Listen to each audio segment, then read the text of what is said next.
பிரம்மாவிடமிருந்து ஒரு தடவை சோமுகன் அப்படிங்கிற அரக்கன் 4 வேதங்களையும் திருடி கொண்டு போறான். பிரம்மாவானவர் 4 வேதங்களை கொண்டுதான் இந்த உலகத்தை படைக்கிறார். அதனால இந்த 4 வேதங்களும் தொலைந்து போன பிறகு எப்படி உலகத்தை படைப்பது அப்படின்னு தெரியாம தவிச்சு போறார். அந்த சமயத்துல அவர் ஸ்ரீமன் நாராயணனை சரணாகதி செய்ய அவர் குதிரை முகத்தோடு கூடிய ஒரு அற்புதமான அவதாரமான ஹயக்ரீவ அவதாரத்தை செய்து வேதத்தை மீட்டு கொண்டு வந்து பிரம்மாவிடம் கொடுத்து சோமுகன் அப்படிங்கிற அரக்கனை வதம் செய்கிறார். பிரம்மாவுக்கு வேத ஞானத்தை உபதேசம் செய்கிறார்.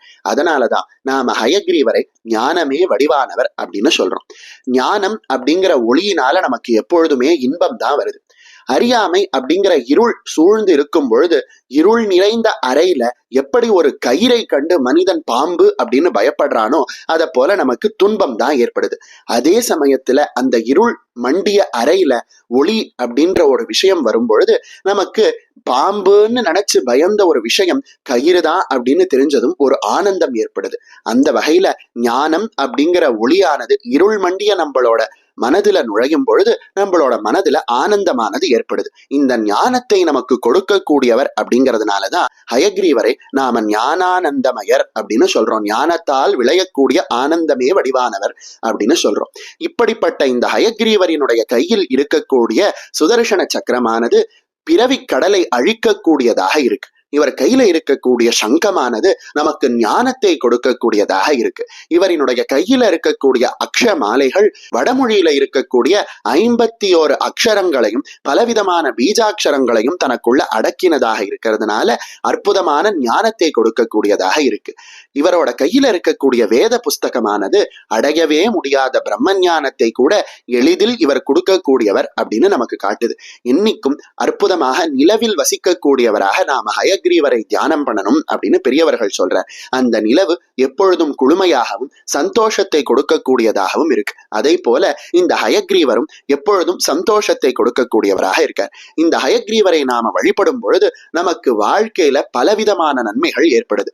அது மட்டும் இல்லாம முக்கியமா ஒரு விஷயம் நடக்குது. என்ன அப்படின்னா நம்மளோட பரீட்சையில நம்ம முன்னிலையில தேர்ச்சி பெற முடியும். நம்ம வீட்டுல இருக்கக்கூடிய குழந்தைகள் ஹயக்ரீவரை வழிபட்டார் அப்படின்னா அந்த குழந்தைகள் எல்லாம் நல்ல கல்வியில தேர்ச்சி அடைந்து நல்ல மதிப்பெண்களோட தேர்ச்சி பெறாங்க அப்படிங்கிறத பலரும் அனுபவத்துல பார்த்திருக்காங்க. இந்த ஹயக்ரீவரை ரொம்ப எளிமையாக வழிபடுவதற்கு வாதிராஜர் அப்படின்னு சொல்லப்படக்கூடிய மகான் ரொம்ப எளிமையான அதாவது 4 ஸ்லோகங்களை கொடுத்திருக்கார். இந்த 4 ஸ்லோகங்களை சொல்லி ஹயக்ரீவரை வழிபடும் பொழுது நமக்கு சகல விதமான நன்மைகளும் ஏற்படுது அப்படின்னு பெரியவங்க சொல்றாங்க. வரீங்களா இந்த ஹயக்ரீவ ஸ்தோத்திரத்தை கேட்கலாம். ஓம் ஹயக்ரீவ ஹயக்ரீவ ஹயக்ரீவேதி வாதினம். ஓம் ஹயக்ரீவ ஹயக்ரீவ ஹயக்ரீவேதி வாதினம். நரம் முஞ்சந்தி பாபானி தரித்ரமிவ யோஷிதः.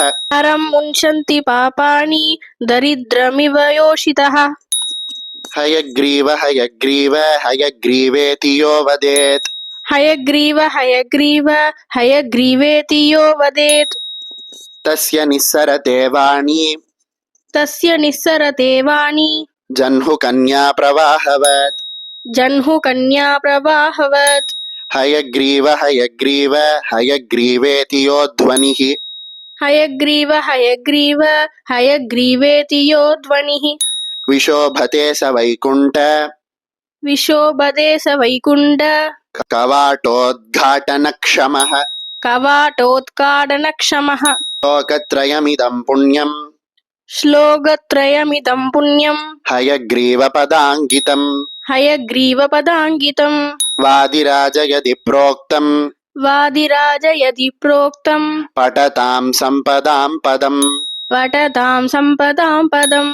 இதி ஸ்ரீமத்வாதிராஜ பூஜ்ய சரண விரச்சிதம் ஹயக்ரீவ சம்பதா ஸ்தோத்ரம் சம்பூர்ணம்.